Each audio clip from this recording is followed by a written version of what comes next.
Hi, my name's Molly, and I struggle with project creep. I'm currently renovating my stairs, and I'm working on the skirt board that meets up with the casing on my front door.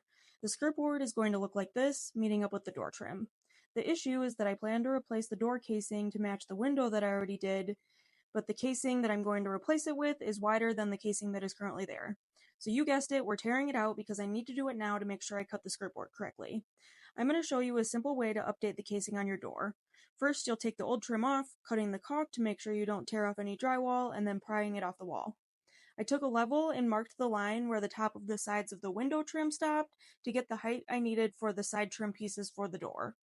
I'm using primed boards because I have them for my stair project, but if you don't want to have to deal with ripping everything down, you can just buy some select pine and the widths you need and cut them to length. I had to cut the floor trim on the other side due to this trim being wider. I'll be replacing that at some point, but I literally cannot take on another project until I get this stuff done. Since I ripped these boards down, I sanded them just to smooth the sides a little bit. Then I called for help to hold these pieces level while I brad nailed them in. These side pieces are 2.5 inches wide. Once I got those in, I measured across the top from the outside edge of each side piece. This is going to be the length of the middle of your top board. I ripped down the pieces that I needed for the top part with the width shown here. I tried to paint everything before getting it up on the wall because I knew it was going to be difficult to do once it was up. Speaking of project creep, I noticed the door was dingy and gross, so I decided to go ahead and paint that as well while I had the paint out. Then I got my top piece put together. I cut the two 1.5 inch pieces to be a total of 1.25 inch longer than my middle piece, so it would be 5.1/8 inch on each side. I made sure those were in the right place and brad nailed everything together. I filled the holes with wood filler and painted those again.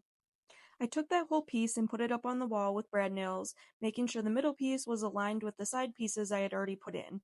Lewis came in to say hi while I was brad nailing. He is not the biggest fan of power tools. Then it was time to wood fill the rest of the holes and caulk everything. Gucci also had to make an appearance. I always tape when I caulk, especially up against painted walls. I also use water with a little bit of dish soap in it to tool it. I've tried a few different ways and this seems to work the best for me. Since this is a door, I'm using the Dynaflex 230 caulk.